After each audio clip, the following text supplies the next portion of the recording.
Það væri fínt að fara að færa sig í salin. Heyrir í mér, Halldór? Nei, það heyrist ekki neitt. Við heyrum ekkert, en það er bara hann að heyra. Ok, þannig að það... En þú eru bara að tala hátt. Já, heyrið í mér. Góðan daginn, gott fólk. Þið sem eru inn í eldhúsi, endilega færi ykkur inn í salin sem ætla að vera kynningunni. Og takið með ykkur veitingar. Komið sæl, það er ofsalega gaman að sjá hvað margir mættir inn í dag á þessa kynningu. Ég heiti Gunnþóra Ólafsdóttir og stýri rannsóknarsviði Ferðamálastofu. Og ég vil bjóða ykkur velkomin, innilega velkomin fyrir hönd okkar í Ferðamálastofu og fyrir hönd íslenska ferðaklassans. Fyrir áramót þá hófum við þá nýbreytni að halda svona hádegiskynningar fyrir þau verkefni sem eru á okkar vegum, svona rannsóknarverkefni á okkar vegum, með það markmið að koma niðurstöðum til atvinnugreinar eins fljótt og hægt er. Skýrslurnar birtast síðar og það eru náttúrulega ítalegri. En við líka erum að hugsa okkur þetta plattform sem aðstöðu fyrir bara vísindasamfélagið sem er að gera merkilega hluti að koma sínum rannsóknum til skila til atvinnulífsins og það er akkúrat þannig verkefni sem við ætlum að kynna í dag. Það er mjög athyglisverð rannsókn á kjörum og aðstæðum erlends vinnufólks á Íslandi í ferðaþjónustu. Hún var framkvæmd í fyrra af þeim stöllum Írisi Hrund Halldórsdóttur, aðjúnkt hjá Háskóla Íslands og Magnfríði Júlíusdóttur, lektor við Háskóla Íslands. Magnfríður hefur unnið að rannsóknum á búferlaflutningum og byggðaþróun á Íslandi, þar sem málefni innflytjenda á vinnumarkaði hefur æ meira verið að taka sinn sess. Og Íris hefur unnið að rannsóknum á þróun á ferðamálum fyrir vestan hjá Rannsóknasetri Háskóla Íslands á Vestfjörðum og eins hefur hún víðtæka reynslu af störfum í ferðaþjónustu. Nú, dagskráin hér í dag verður með þeim hætti að við tökum 40 mínútur fyrir erindið, cirka bát, síðan verða svona cirka 10 mínútur fyrir spurningar úr sal. Nú þessum viðburði er streymt beint, þannig að þeir sem eru að hlusta geta sendt okkur spurningar í gegnum Facebook og við miðum við að hætta hér á slaginu klukkan 1. En okkur er ekkert af vanbúnaði, við bjóðum bara velkomnar, það er Magnfríði og Írisi. Gjörðu svo vel.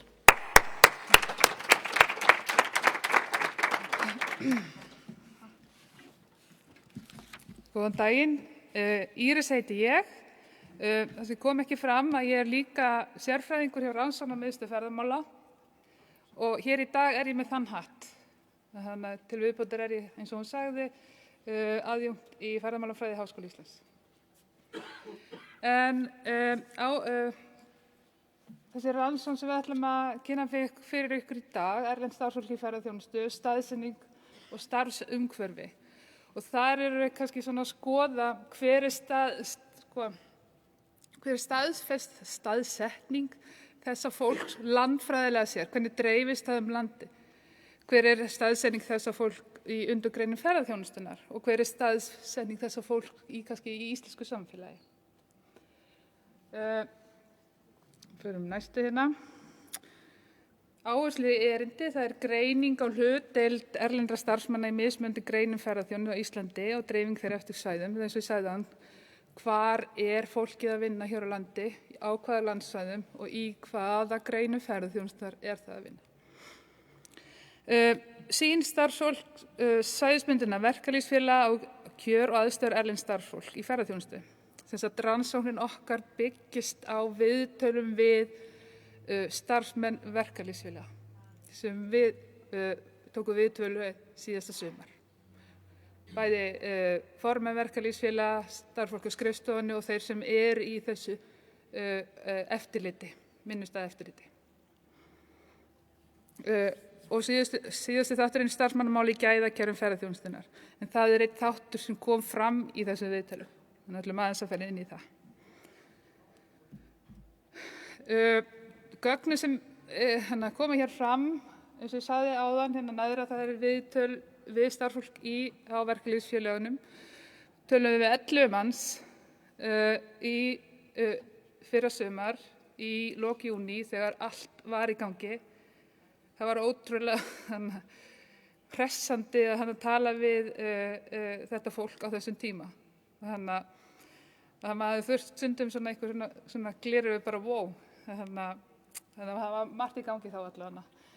En þannig að svo erum við með gögn frá Hagstofu. Töluleg gögn frá Hagstofu sem við ætlum líka að horfa á. Þessi glæra kemur úr þingskjali, mér fannst það svona áhugaverð. Hún sýnir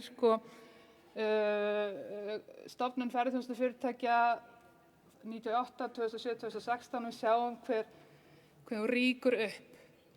Hvað fyrirtæki hefur fjölgað alveg gífurlega á þessum árum og við sjáum til þessi afþreyingarfyrirtæki, það rosalega fjölgunin í þessari atvinnugrein. Einnig langar að sýna þessa glæru. Þetta úr skýrslu OECD og hún sýnir hlutfall starfsmanna í ferðaþjónustu af heildarvinnumarkaði þess lands og einnig sýnir hún hlutfall ferðaþjónustunnar í landsframleiðslu. Og þetta OECD-ríkin og Ísland hérna og við sjáum þetta hlutfall starfsmanna af heildarvinnumarkaðinum og við erum hæst og við erum hærri Spánn. Og svo hlutfall af landsframleiðslu, við erum frekar hátt með önnur OECD-ríki. Nokkra lekitölur, bara svona rétt til að skauta yfir 2,2 milljónir ferðamanna kom til Íslands árið 2017. Og mér skilst að samkvæmt tölum Ferðamálastofu þessi hefur verið 2,3 milljónir 2018, þannig að það ekki verið mikið breyting á milli ára. 32.000 launþegar voru að vinna í ferðaþjónustunni í ágúst á háannatíma 2017. Og ég skoði þessi gögn fyrir 2018 og í ágúst 2018 voru held ég 31.800, þannig að þetta sömu tölur. Og aukningu fjölda launþega í ferðaþjónustu síðustu 10 ára 112%. Þannig að það hefur á sama tíma auðvitað og fjölgun ferðamanna þá náttúrulega aukin eftirspurn eftir starfsfólki í ferðaþjónustu. Engan undra. Og árið 2017 voru það jafnaði 25,5% launþeganna erlendir ríkisborgarar. Fjölgun launþega í ferðaþjónustu 2008 til 2017. Aukningin í fjölda launþega hefur verið hröð. En það eitt sem áður og lengra haldið, þá vil ég nefna það að þessar tölur sem við fáum frá Hagstofunni eru sem sagt tölur úr staðgreiðsluskrá. Þannig að þetta þannig að í þessum tölur ekki sem sagt fjöldi starfa, heldur þetta fjöldi launþega sem segir kannski ef að þú ert með helgarvinnu einu sinni og borgar smá skatt, þá ertu með þessari tölu. Þannig að kannski gefa okkur ekki alveg, þannig að þið bara meðvita það hvað þessar tölur eru að segja. Og þetta í samræmi við SAF hefur einmitt verið að vekja athygli á. Að þetta kannski gefur ekki bestu myndina, en þetta það sem við höfum. Og þessi myndi sýnir hlutfall íslenska ríkisborgara, þessi appelsínugula og blái það erlendir. Og við sjáum þessa fjölgun og undanfarin ár hefur hlutfall erlendra ríkisborgara verið að aukast.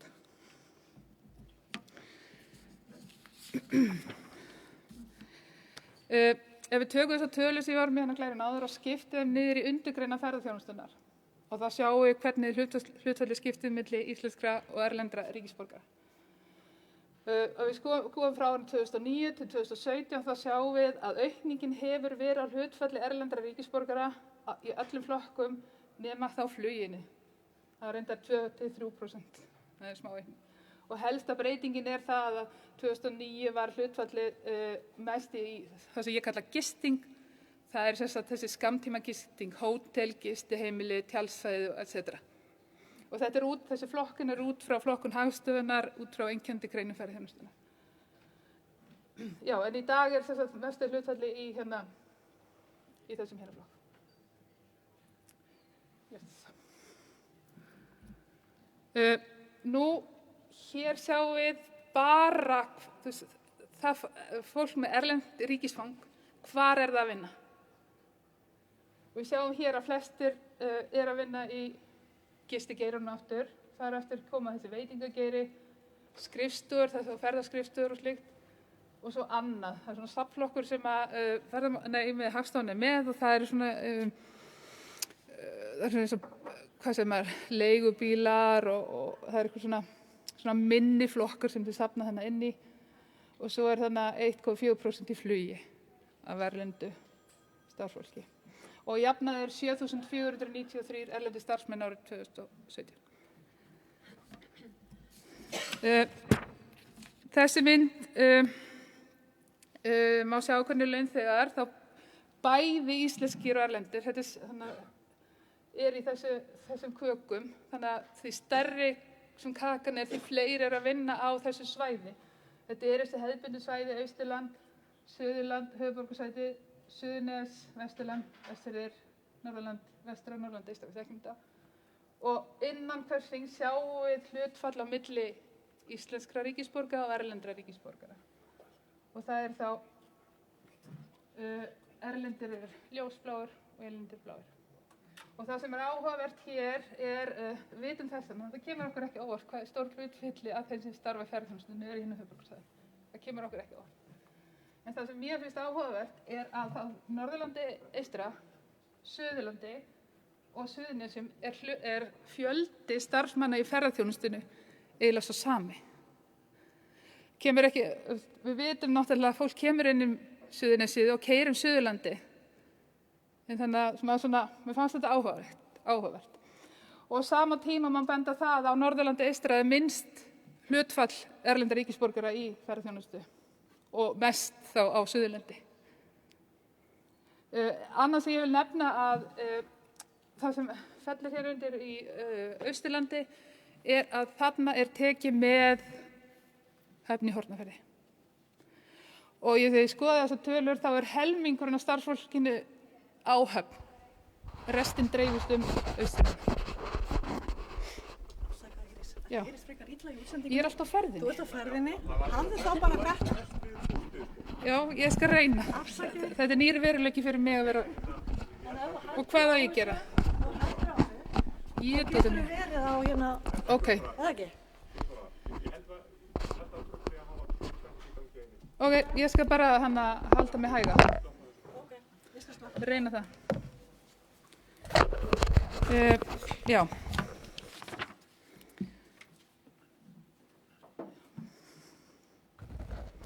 Það sem ég langar, þessi tafla hér sýnir fjölgunna á hverju landsvæði fyrir sig.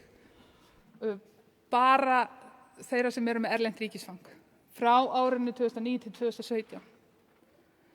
Við sjáum hér á Suðurnesjum að þar hefur fjölgunni verið mest út frá landsvæðunum. Það hefur verið 769%. Það kemur okkur ekkert óvart.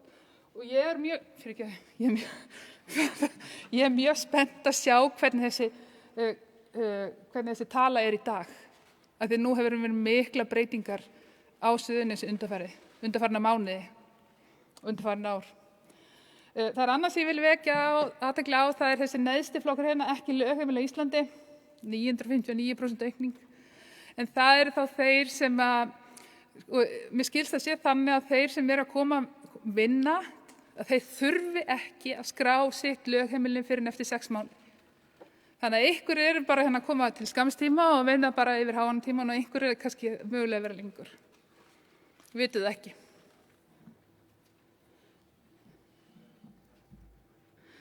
Aðeins árstíðasveiflu launþega í ferðaþjónustu eftir landshlutum.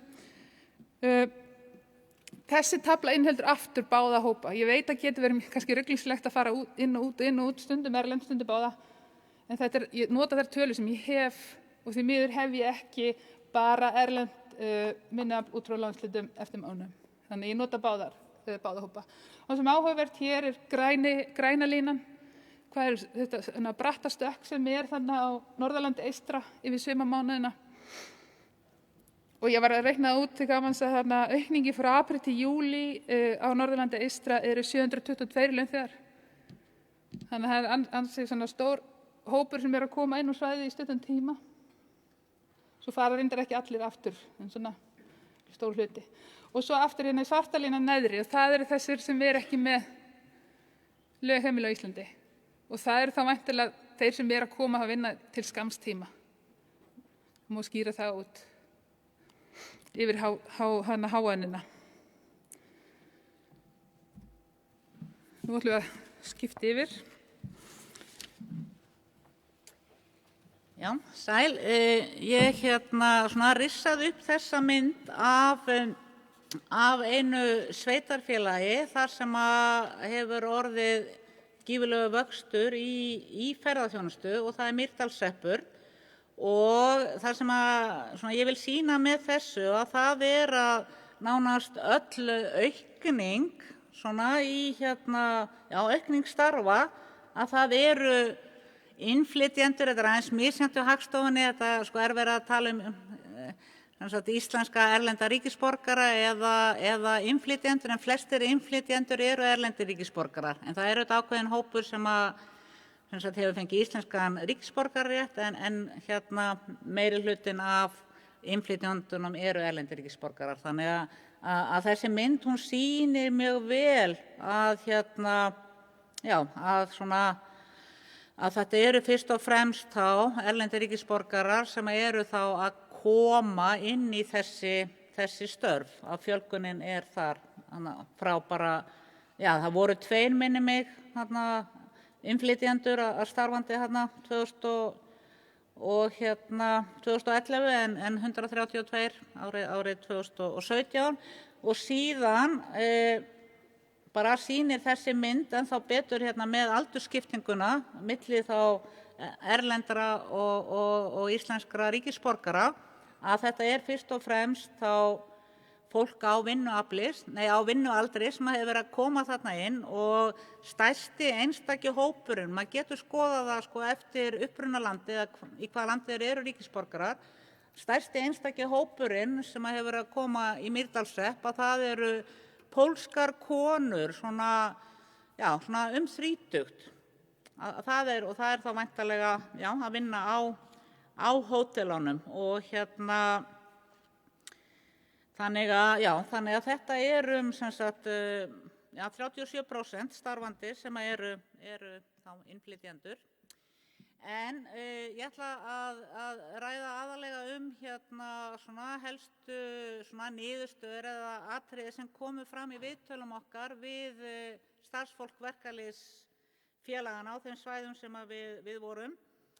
Og það vaxandi hlutdeild erlendra ríkisborgara sem eru meðlimir í þessum verkalýðsfélögum og það eru engar samræmdar reglur virðast vera á milli félagana hvernig þeir skrá og vinna úr skráningu á félögum, þannig að við gátum ekki fengið sambærilega tölur en þetta bara þá dæmi úr því sem við fengum bara úr viðtölunum að í verkalýðs- og sjómannafélaginu í Keflavík eða Reykjanesbæ að þá eru núna 57% erlendir ríkisborgarar og hann var ekki með töluna hversu margir af þeim eru í ferðaþjónustu en við vitum að það hefur orðið mjög mikil aukning á Keflavíkurflugvelli og þar var talað að þessi stóru rekstraraðilar hefðu farið bara í ráðningaferðir til Póllands og ráðið 250-300 manns í einu. Og síðan verkalýðsfélag Suðurlands sem þá meðal annars með Mýrdalshreppinn og nær að þar var búin að taka saman fyrir okkur í félaga í ágúst 2017 og 42% voru starfandi í ferðaþjónustu og 67% eru erlendir. og hún talaði þar mikla aukningu fólks frá Ungverjalandi í ferðaþjónustu á svæðinu, þannig að það svona vaxandi hópur. Og síðan það verkalýðsfélagið Báran sem þá meðal annars með þá uppsveitirnar í Árnessýslu, svona vinsæla staði eins og Geysir, og þar eru 25% erlendir og 40% sem starfa í ferðaþjónustu. Þannig að staðan í raun og veru þannig að svona mest af starfsemi, allavega þessara verkalýðsfélaga á Suðurlandi, hún snýr að málum sem tengjast sérstaklega erlendu starfsfólki í ferðaþjónustunni. Og þau töluðu það að þau hafa, sem sagt verkalýðsfélögin, þau hafa svona tekið að sér, hafa svona lent á þeim svolítið mikið að sko framfylgja eftirliti með þessum lögum þá vinnustaðaskírteini og svona eftirlit á vinnustöðum. Og það var svona í byrjun að þá var svona ákveðið samstarf á milli fleiri aðila, Samtök atvinnulífsins, skattstjóri, Vinnumálastofnun og svo framvegis, en síðan það voru aðilar sem drógu sig úr og Samtök atvinnulífsins og ríkisskattstjóri, þannig að þetta hefur svona lent mikið á verkalýðshreyfingunum. Og eins og þau töluðu að þau þessir eftirlitsfulltrúar að þau fara og þau líta svona á sitt hlutverk þá að leiðbeina bæði þá atvinnurekendum og launafólkinu sem sagt kjarasamninga. Og það var talað það að bara að þau töldu þetta nú hafa svona bjargað því sem bjargað varð að þetta eftirlit kom til sögunar. Og það var nokkuð mikil gagnrýni fannst mér á sko stjórnvöld að þau hafi ekki staðið sig í sínu svona eftirlitshlutverki með aðstæðum á vinnumarkaði og það var svona orðað til dæmis svona ekki pólitískur vilji til að halda þessu út þannig að sómi sé að og svona þetta þetta sko undirmannað, þetta kannski þetta eru 1 til 2 starfsmenn á hverju svæði og eins og á Suðurlandi að þá var svona slengt fram tölum að það væri 3000 fyrirtæki sem virkar nokkuð hátt í ferðaþjónustu og bara að það væri óvinnandi vegur sko miðað við mannafla og fjármagna að geta farið á alla staði.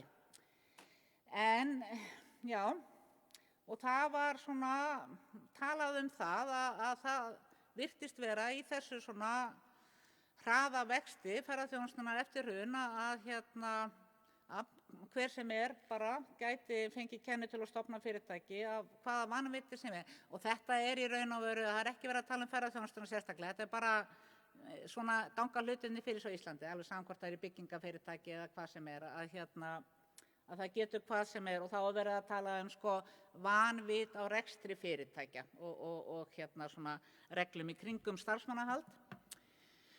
Og hvað eru svona helstu málin sem að þau tala að vanti upp á að það þá þessi svona vanreiknuð laun og að það sé mjög mörg fyrirtæki sem í ferðaþjónustu sem vilja borga jafnaðarlaun frekar heldur en þá dagvinnu og yfirvinnu og það kannski svolítið svona eðli þessara starfsemi að það starfsemin frá morgni til kvölds og það hefur verkalýðshreyfingin hefur sett sig mjög upp á svona móti tvískiptum vöktum að það virtist svona að láta fólk vinna morgun og í hádeginu og fá síðan svona 4-5 tíma frí yfir miðjan daginn og koma svo aftur og vinna kvöldið en borga þá ekki yfirvinnu fyrir það. Þannig að þetta hefur verið svona, þetta snýr kannski svolítið mikið einmitt að þessum sko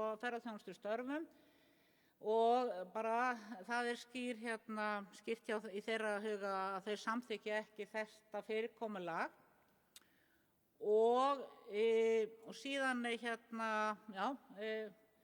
algengt að svona hvíldar- og frítími þá væri ekki virtur og það þá þessi spurning svolítið mikið að það sé 11 tíma svefn eða frítími. Og það sem þau töluðu og þetta heyrðum við bara á mismunandi svæðum að erlenda starfsfólkið að það væri hrætt við að leita til verkalýðsfélaganna fyrir og það kæmi oft ekki fyrir en að þau eru hætt að vinna hérna. Fólk sem kannski búið að vinna hérna í 2-3 ár og þetta væri svona vandamál að þá væri fólk að koma eftir að hættir og biðja verkalýðsfélaganum að endurútreikna launin og gera kröfur. Þannig og það auðvitað tengist því það sem ég kem inn á eftir að þau eru oft háð atvinnurekenda húsnæði, þannig ef þau eru hrædd að ef þau fara að gera kröfur og kvarta að þá bara verði þeim hent úr húsnæði og vinnu. Og svo líka annað vandamál að verkalýðsfélögin þau geta bara sótt mál fyrir þá sem að koma til þeirra og eru með en það og síðan þá kannski fullt af fólki sem aldrei leitar réttar síns sem þá hlunnfarið. Og það hafa verið verkalýðshreyfingin hefur farið með mál bæði í Félagsdóm og Hæstarétt og það var þá varðandi þessi vaktafyrirkomulag og líka þá endurreikning á launum fólks.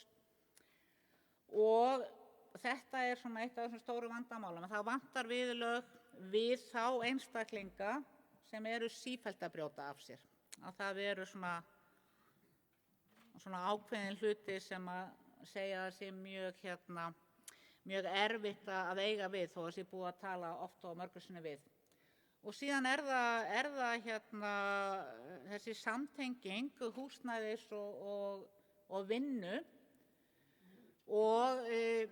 en þessi búsetu aðstæður að það ekki hluti af verksviði eftirlitsaðila verkalýðsfélaganna heldur það eru heilbrigðis fulltrúar sem eiga að skoða það. Þannig að þau hafa ekki eftirlit, hafa ekki heimild til að skoða við hvernig aðstæður fólk býr.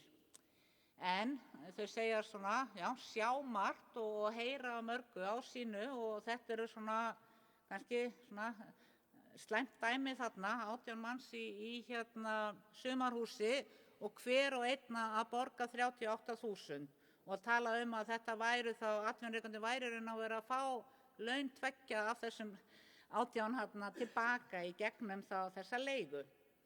Og þetta, við heyrum þessa sögu bara úr byggingariðnaði og víða og var auðvitað bara í gæri í fréttunum líka, hvernig oft verið að stafla fólki í lítið rými og taka háa leigu.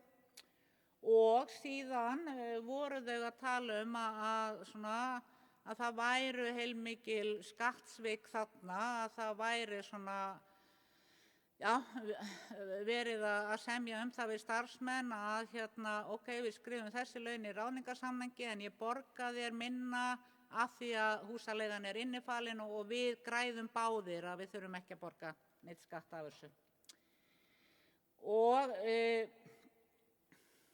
það ég sé alveg bara að það svolítið ásteytingarsteinn þarna á milli þá verkalýðshreyfingarinnar og samtaka atvinnulífsins nú þessi húsnæðismál.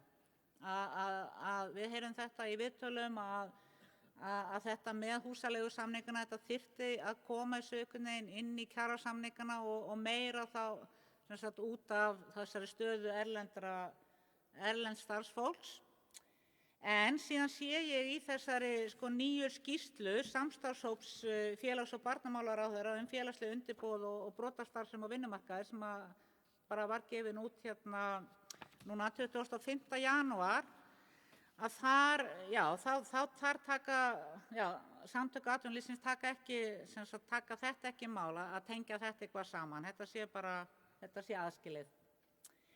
Og það voru mörg dæmi þá að starfsfólk verkalýðsfélaganna hefðu hjálpað fólki, erlendu starfsfólki sem hefur verið þá bara rekið úr vinnu og mist bæði þá vinnu á húsnæði og félögin þau upplifðu það að þau lentu oft svona í hlutverki félagsmála yfirvalda að það væri engin annar einhvern veginn sem að erlenda starfsfólki gæti leita til eða og svona og einn starfsmaður orðaði þetta svona, það vantar orðið útlendingaathvarf eins og kvennaathvarf. Það er þá fyrir svona, fólk sem og við erum auðvitað að draga þarna fram þessi slæmu verstu dæmin, En það var líka að tala það, að erlend starfsfólk sem kemur til verkalýðsfélagana bara að spurja svona réttindi og laun, að þau eru mjög ofta að spurja bara bara húsnæðislán og bara fæðingarorlof og svona félagslega kerfi sem í raun og veru kannski ekki alveg starfsvettvangur verkalýðsfélagana upplýsa heldur það vantar sem sagt bara að þá sveitarfélög og stjórnvöld að þau einhvern veginn bæti í þessa upplýsingaþjónustu bara almennt það að bara vera íbúi í íslensku samfélagi.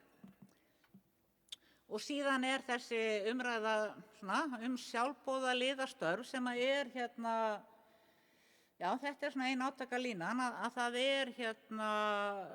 margt af þessu fólki sem kemur að vinna að það hægt að flokka sem vinnandi ferðamenn. Þetta fólk sem kemur hingað bæði til þess að vinna og ferðast landið. Og það eins og ég talaði áður, þetta mjög fjölbreyttur hópur að það með bara ungt fólk sem vill koma, vinna smá og ferðast og síðan erum við með fólk svona kannski á miðjum aldri með fjölskylduábyrgð að vinna fyrir börnum eða öldruðum foreldrum og sumir eru frá ríkum löndum og öðrum fátækari þannig að þetta fjölbreyttur hópur og eins og hefur komið fram í fjölmiðlum að þá þetta svona verið mest talað þetta í hestaleigunum og það búið að vera bara í mörg ár og ég man eftir að hafa tekið viðtöl við bændur fyrir svona 10-15 árum sem voru með hestaleigur og það var bara, aðalega ungar konur sem voru bara komið í sumarfríinu sínu og bara, þeir litu bara á þetta sem sitt sumarfrí og bara nutu þess að fá að vera með hestunum. En þetta sem sagt bara línan hjá verkalýðsfélögunum að það sé ólöglegt að nota sjálfboðaliða í efnahagslegri starfsemi og það voru auðvitað líka bent á það að þetta skekkir samkeppnisstöðu fyrirtækjanna að þeir sem hafi svona ódýran starfskraft að þeir geti þá boðið miklu ódýrara af því að taka eitthvað verk og það var nefnt dæmi til dæmis svona mál sem hafi komið upp á Suðurlandi við að bjóðast til að halda þorrablót að það var svona undirverð af því að það var boðið undirverð af því að það var þessi ódýri starfskraftur.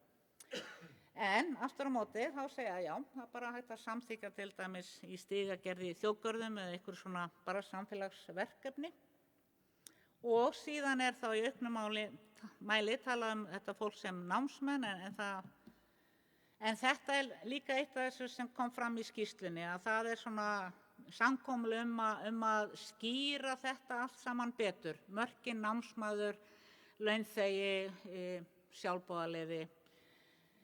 Og síðan, eins og ég sagði, blandaður hópur og það kom greinilega fram í máli starfsfólks verkalýðsfélaganna að sumir hópar eru í viðkvæmri stöðu og þetta mjög fjölbreyttur uppruni að einn starfsmaður á Suðurlandi talaði að bara á síðustu 3 árum að þá hefði hann svona talið saman, þetta væri fólk af 80 þjóðernum sem hann hefði mætt í þessu vinnustaðaeftirliti og það væri ákveðin svona menningamunur svona sem ég sæi til dæmis í trausti til verkalýðsfélaga og fer bara auðvitað eftir því hvaðan fólk kemur, hvort það hvort að verkalýðsfélög eru bara talin vera spillt og í samfloti við atvinnurekendur eða gæta hagsmuna verkalýðsfólksins eða launþegana skulum við segja.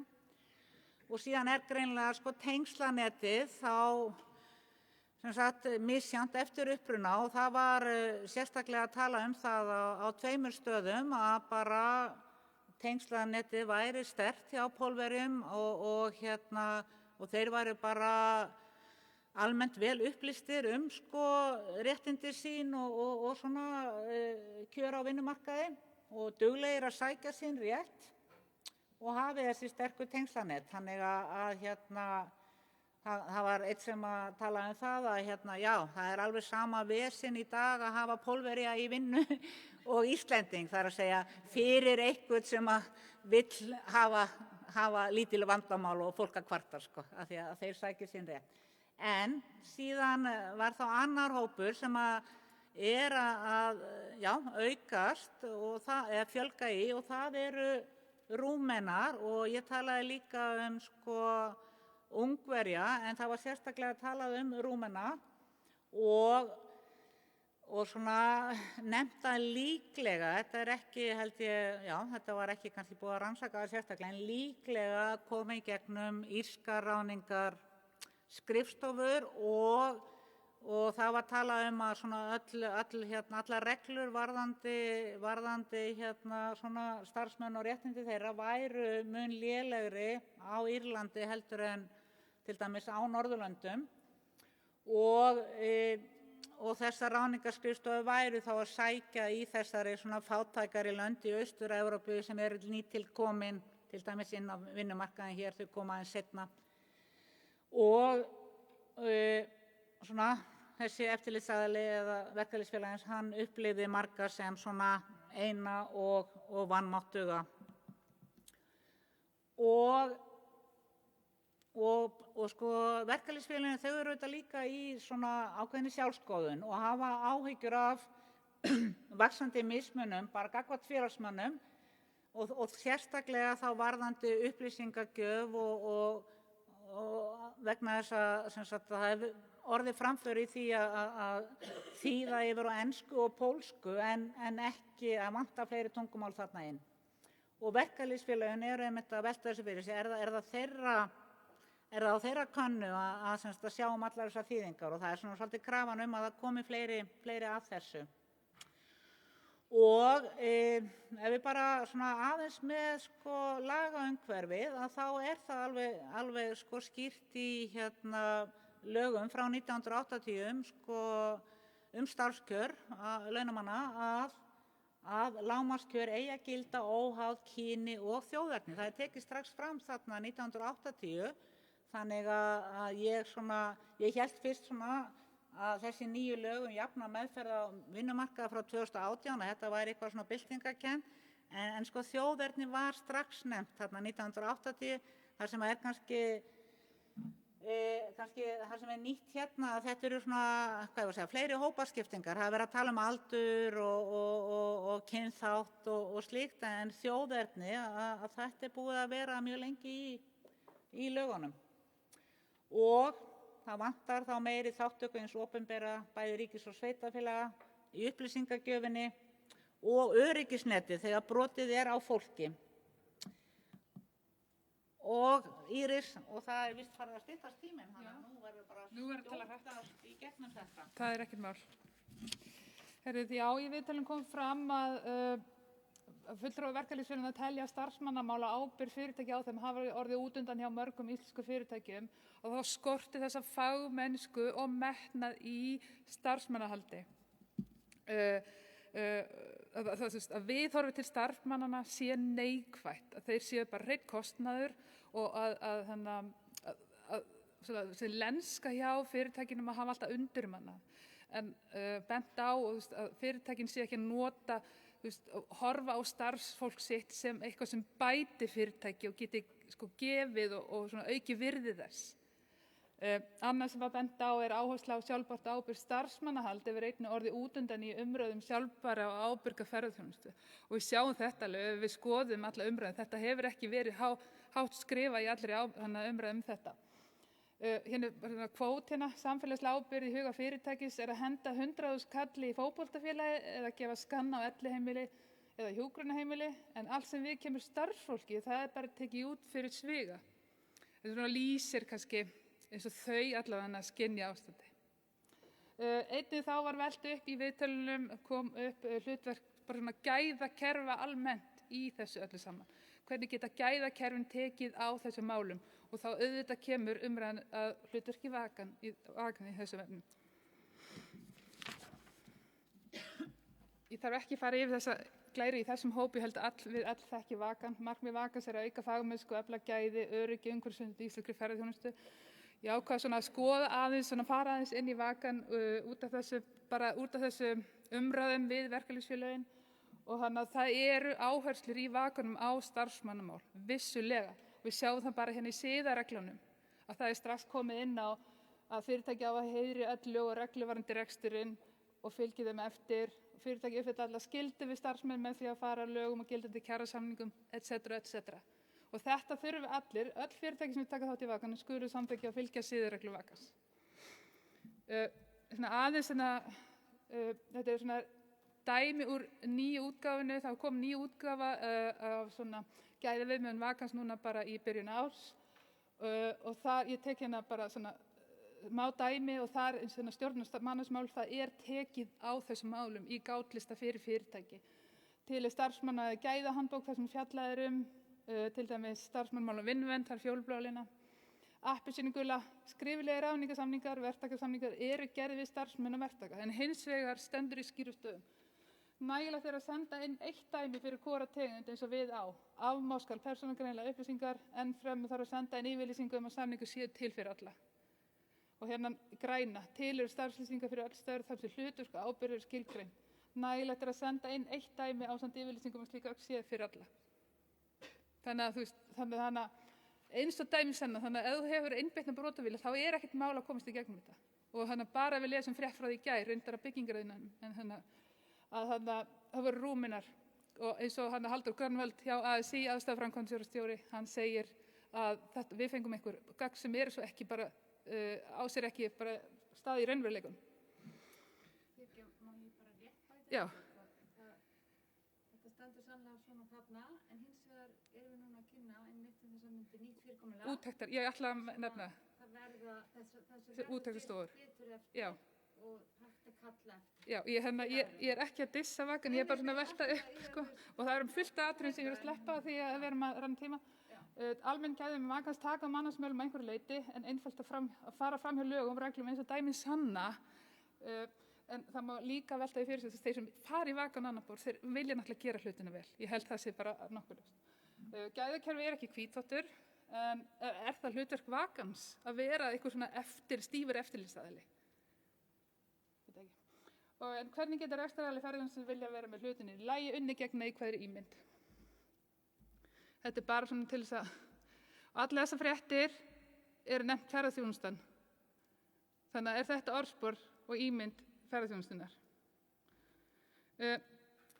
Í okkar viðtölum þá kom oft líka, það var talað þessa hugmynd af vottun, sérstakri vottun varðandi starfsmannamál sem kom fram hjá honum Knút í Friðheimum þar sem að verkalýðsfélögin gætu þá tekið út starfsemi hjá fyrirtækjum og þá fengu fyrirtæki vottun sem þeir geti notað í sínu markaðsefni þannig að meðvitaði neytendur gæti þá valið þau fyrirtæki sem eru að fara vel með starfsmenn. Þessari hugmynd var tekið misjafnlega hjá verkalýðshreyfingunni en það síðast ég vissi til skoðunar hjá Starfsgreinasambandinu. Það tvíeggja sverð fyrir verkalýðsfélögin að votta rekstur. Hvað gerist á morgun? Ég kem í dag sem verkalýðshreyfingin kemur í dag, en hvað svo að gerast á morgun? Það einhverju launaseðlar gefnir út, en hvað er á bakvið það? Einhverju millifærslur daginn eftir sem eru húsaleg sem við sjáum ekki. Þetta danskt, þannig að þessi hugmynd ekki ný á nálinni, henni sænsk og henni ísk. Svo vildi ég náttúrulega, því ég þessum stað, þá ber mér skylda að nefna ábyrga ferðaþjónustu. En þetta náttúrulega ekki vottun, en þetta þarna fá fyrirtæki tækifæri til þess að leita sér aðstoðar og fá upplýsingar hvernig á að haga sér í svona ábyrgri meðal annars starfsmannamálum. Svo þetta, Magnfríður. Já, ég held að ég kannski Já, að það þessi sín verkalýðsfélagana að það megi kannski kenna þessari svona græðgisvæðingu í vexti ferðaþjónustunnar svona slæmt ástand hjá mörgum og síðan finnst mér athyglisvert líka að hugsa sko, að það í raun og veru valfrjálst að vera í samtökum atvinnurekenda þar sem er einmitt verið að reyna að veita upplýsingar svona, og það eru reglurnar og svona skilaboðin til félagana hvernig eigi að vinna samkvæmt þessum vinnumarkaðssamþykktum. En það eru auðvitað ekkert allir í þessum samtökum og síðan hins vegar skylduaðild launþega að stéttarfélagi þannig að svona meiri ábyrgð einhvern veginn sett þar á verkalýðsfélögin að upplýsa alla starfsmenn. Og síðan að það bara mikill hreyfanleiki þessa erlenda starfsfólks og fjölbreytilegur hópur og bara miðlun upplýsinga að þetta orðið eitt megin verkefni og ég hef nú verið að skoða svona og fylgjast með þessum samþykktum sem að hafa verið erlenda starfsmenn á vinnumarkaði á Íslandi og það búið að gera fullt af samþykktum bara, og lögum síðan bara 2002 þegar fór að auka svona mikið fjöldinn. En eftirlit yfirvalda hefur ekki verið í takt við þessa þróun að erlend starfsfólk það var fyrst að koma inn í svona bara gamalt gróin fiskvinnslu fyrirtæki út á landi og það var höfðu bara sömu kjör og aðrir og bjó bara í verbúðum sem Íslendingar höfðu búið í áður. Þetta var svona, komum bara inn í fast kerfi. Síðan urðu þessar umræðan mest þessar stóru byggingaframkvæmdir og Kárahnjúka. Þar kom þessi fyrsta svona verulega neikvæða umræða meðferð á erlendu verkafólki hér á landi og þá voru þetta svona þessi stóru byggingaverktakar, bæði Íslendingir og erlendir. En síðan hefur þróunin orðið þannig að þetta svona sífellt meiri fjöldi af fyrirtækjum og mörg aðeins smá og það svona eitt af því sem einkennir þá þennan vöxt í ferðaþjónustunni og við sjáum þetta líka bara í auknum mæli þá í byggingariðnaði og starfsmannaleigum og annað að einhvern veginn hefur ekki kerfið, skulum við segja, eftirlitin á að aðlaga sig að þessu stóru breytingum og þetta síðasta glæran. Og þetta bara sem við sáðum að það langhæst hlutfall á Suðurlandi og þetta þá líka fjölfarnasta ferðamannasvæði landsins og bara spurningar sem við vildum bara skilja eftir svona hjá ykkur. Hvaða áskorunir fylgja þið fyrir fyrirtæki í ferðaþjónustu og sagt strax eins og á Vík í Mýrdal að bara ferðaþjónustu fyrirtæki maður bara byggja heilu byggingarnar eða ætla bara að hafa starfsfólk hjá sér en margt fleira sem kemur annað. Og hvernig litið á erlenda starfsmenn innan greinarinnar og verið að hugsunin að þetta sé gestavinnuafl og þetta sem sagt gastarbeiter eða guest worker, þetta hugtak sem að kom inn í sem sagt umræðu þá búferlaflutninga vinnuafls til Evrópu eftir seinni heimsstyrjöldina þegar svona Þýskaland og Bretland og fleiri voru að sækja fólki til Tyrklands og jaðarsvæðana og fólkið hafði bara alls ekki sömu réttindi í samfélaginu eins og innlendir og ég held að við sjáum alveg tengingu yfir í þessa orðræðu undir samfélagsleg undirboð hjá verkalýðshreyfingunni. Þetta kannski fólk sem hefur ekki alveg sömu svona stöðu og réttindi í samfélaginu. Og eða verið að horfa á þessi staðskraft sem vert að hlúa að í alþjóðlegri samkeppni hæft fólk og þetta kemur þá auðvitað inn á menntunarmál og annað og líka bara viðurkenna menntun þeirra sem koma hingað. Og síðan þetta lokaspurning sú gagnrýni verkalýðsfélaga réttmætt að réttindi starfsmanna á vinnumarkaði fái lítið rými í gæðahverfi ferðaþjónustunnar? Þörf á sérstakri vottun kjör og aðbúnað erlendra starfsmanna að það sé í góðu lagi til þess að bregðast við þessari neikvæðu fjölmiðla umfjöllun. Og þetta bara svona, opin spurning sem að við skiljum eftir. Takk fyrir okkur.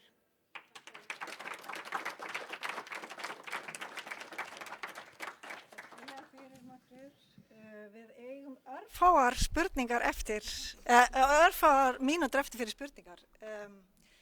Einhverja spurningur úr sal? Þarna einn. Ég heiti Margrét og mér langar að vita, töluðu þið ekkert við að koma ekki til greina að tala við eitthvað svona aðeins víðara vegna þess að þegar þið talið bara við verkalýðsfélögin þá vita þeir ekkert hvað að gerast nema það sem eitthvað að. Það sem þeir eru kallaði til sem eitthvað að. Þannig að þetta svo rosalega eins og það sé bara verið að níðast á fólki allt land. Já, sko. Kemur þannig út. Við vorum náttúrulega þarna í lok júní.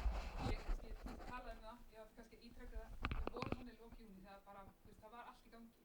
Og þetta eru náttúrulega nokkri einstaklingar, eins og hann talaði sem er bara, það bara brjóta fólki að stofna nýja kennaratölu, það er bara endalaust. Þannig að þetta var svolítið bara háæði, þannig að við verðum að komast skil, vissulega. En sko markmiði hjá okkur að tala við verkalýðsfélögin var að fá svona aðeins yfirlit yfir hvernig staðan svona varðandi sko brotalamir og það sem má betur gera. Og þetta hafa þau hafa svona mikla innsýn af því að þau eru búin að vera undanfarin ár í þessu vinnustaða eftirliti. Þetta er ekki bara spurning að það komi nokkrir til þeirra með kvartanir, heldur eru þau að fara á vinnustaðina og ræða bæði við sko atvinnurekandan og starfsfólkið svona, hvernig er staðið að kjarasamningum og hvernig er vaktafyrirkomulag. Þannig að það er alltaf rætt við báða, sem sagt bæði atvinnurekandan en þetta var bara svona þeirra sko svör margra var að þetta væri bara of mörgum stöðum eitthvað að og það er alveg dæmi stóra atvinnurekendur sem að er búið að tala við oft til dæmis varðandi þess að með húsaleigu og vaktafyrirkomulag sem bara einhvern veginn láta sér ekki segja verkalýðsfélögin sko. En svo voru þetta líka jákvæð dæmi og þau töluðu það að sérstaklega sko dæmi þá bara hótelstjóra sem að buðu þeim í heimsókn bara til að ræða kynna þessi mál fyrir verkalýðsfélögunum. Og það kom fram að það sem að kannski potturinn er brotinn kannski, eða það allavega kom fram í viðtalunum, er upplýsingagjöf til atvinnurekanda. Hvernig þeir að snúa sér í starfsmannamálum, hvar er hún? Og það var þannig einn punktur sem kom svolítið skýrt fram. En við vorum einmitt að reyna að spurja, sko, er ykkur munur eftir stærð fyrirtækja, aldri, en það kom ekkert svoleiðis fram. Eina sem ég man, sko, kannski sérstaklega, þegar ég var í Reykjanesbæ, það var að tala sérstaklega sko þessar bílaleigur sem hefur bara sprottið upp eins og gorkulur. Ég held að það verið skráðar 60 bílaleigur árið 2017 í Reykjanesbæ, margar aðeins litlar og þar voru svona, virtust vera helst vandamálin. Þannig að það er alls ekki sko markmiðið að sverta ferðaþjónustuna en við spurðum bara og það bara, ég man einu viðtali á Suðurlandi að bara sagði það er bara nánast engin með allt rétt en það var auðvitað líka viðurkennt að svona þessi kafli í kjarasamningum vaktafyrirkomulagi þetta væri kannski svolítið flókið og fólk hefur kannski bara ekki alltaf tíma til að setja sig inn í þetta ef þetta eru lítil fyrirtæki sem eru bara á fullu í að þjóna viðskiptavinunum. Við ætlum að leyfa 2 spurningar í viðbót. Þetta er ofsalega mikilvægt efni, þannig að við ætlum að fara aðeins yfir tímann. Já, takk fyrir, kæra þakki fyrir bara þessa frábæru kynningu og rannsókn. Ég heiti Sara og ég er starfandi hjá Eflingu stéttarfélagi, þannig að við könnumst við málin. Ég er kannski með svona komment og ég held að við getum öll verið sammála það að mikilvægt að halda til haga bæði brotalömunum og því sem vel er gert. Til að halda áfram, rækta það sem vel er gert og standa saman að uppræta hitt. Og það er kannski það, sko, mitt komment er varðandi vottun, sko, hlutverk vottunar í, sko, ferðaþjónustan, ímynd er atriði en, sko, siðferði og framfylgd kjarasamninga er annað líka og það þarf að vera helst mest samfellað þarna á milli og kannski mitt komment er það að ég held að við sjáum það að það eru fyrirtæki til dæmis í Vaka sýnist okkur sem að ekkert að standa sér vel í starfsmannamálum en ég held kannski að það sem fyrir mér er það þannig að sko að forsvarsaðilar ferðaþjónustunnar sko taki vel í það verði ekki polarisering í þessari umræðu og að það sé sannarleg samstaða að uppræta þessi alvarlegu mál og hina brotalemnar. Og það sem versti fyrir ímynd ferðaþjónustunar ef að það tekið á móti. Já, en það bara mitt komment. Ég get ekki endurtekið þetta. Heyrðu þetta? Já, hún talar þetta í mikrofón. Já, Eva heiti ég takk fyrir þessa umræðu. Ég verð bara að fá að taka undir. Mér finnst svolítið leiðilegt að sjá ekki meira upplifun starfsmanna líka, heldur bara fulltrúa 11 starfsmenn sem að svara fyrir hönd stéttarfélagana. Af því að það sem betur fer fullt af fyrirtækjum að gera mjög flotta hluti og ég mjög hrædd þegar umræðan, sérstaklega í fjölmiðlum og svo þegar svona rannsókn kynnt sem að fjallar bara það neikvæða og við erum öll sammála það að það þurfa að uppræta þessa aðila sem að brjóta á starfsfólki sama hvort það erlend eða Íslendingar. Ég held að það skipti ekki máli bara ef það að koma illa fram við starfsfólk. En ég sakna þess rosalega að því það líka fullt af erlendu vinnuaflið sem mjög ánægt og búið að búa til gott líf og að búa til fjölskyldu og búin að eigna sér heimili sem að vinna í ferðaþjónustu og eru mjög sátt og ekki verið að brjóta á. Þannig að ég sakna rosalega þessar neikvæðu umræði sem að ítrekka virðist vera að flagga upp í umræðinni. Já, ég maður sko, við erum alveg meðvitaðar þetta en eins og ég segi að við ákváðum að fara þessa leið að tala við verkalýðsfélögin til að heyra, við vildum heyra hvað þau upplifa sem brotalamir, einmitt til þess að það væri þá kannski hægt að einbeita sér að því að laga það. En þetta alls ekki verið að dæma og við höfum talað við bara örfáa erlenda launþega og ætlum að tala við fleiri og ég hef tekið viðtöl við fólk bara í öðrum rannsóknum og bara svo ég segir það var fólk, ungt fólk frá fyrrum Austur-Evrópu og þau voru bara jákvæð að þau voru að tala það sem þeim finnst svo gott á íslenskum vinnumarkaði einmitt hvaða lítið einhvern veginn hierarki eða hvað þau í raun og veru bara nálægt sínum yfirmönnum. Þau eru vön því að það séu bara mörg lög af einhverjum yfirmönnum og félagsleg lagskipting sé miklu meiri þrátt fyrir að þetta hafi átt að vera sósíalismi og kommunismi en þeim líkar það og þau og við verðum þá líka að taka inn í úr hvaða starfi kemur viðkomandi og þeir sem ég hef talað við þeir hafa komið einmitt, við erum líka að tala bara hvernig nýfrjálshyggja og markaðs einhvern veginn hagkerfið komið inn í þessi lönd og þetta voru dæmi fólk sem var þá bara að vinna alls konar sölustörfi gegnum síma fekk bara borga prósentu eftir því sem þið seldu en upplifði einmitt í fyrsta skipti hér að það væri bara borga nákvæmlega fyrir þá tíma sem þeir innu. Þannig að það eru líka jákvæðar sögur. En við ætlum að segja þær auðvitað þegar við erum búin að tala við fleiri. En þetta bara þessi hluti sem við erum að kynna hér. Þannig að þið ætlaði að fylgja þess eftir. Rannsókn á kjörum og aðstæðum. Já. Mér finnst ekki að fengi heildarmynd á aðstæðum, heldur bara að vera að tala brotalamirnar. Ég ekki viss að það sé heildarupplifunin í ferðaþjónustu. Nei. Nei, en við erum að kynna þetta út frá þeim sem eru í þessu vinnustaða eftirliti svolítið. Já, þið eruð í rannsóknarhópi það ekki sem að taka fyrir þetta efni þverfaglegum og alþjóðlegum hópi það ekki allavega á Norðurlöndunum. Já, það bara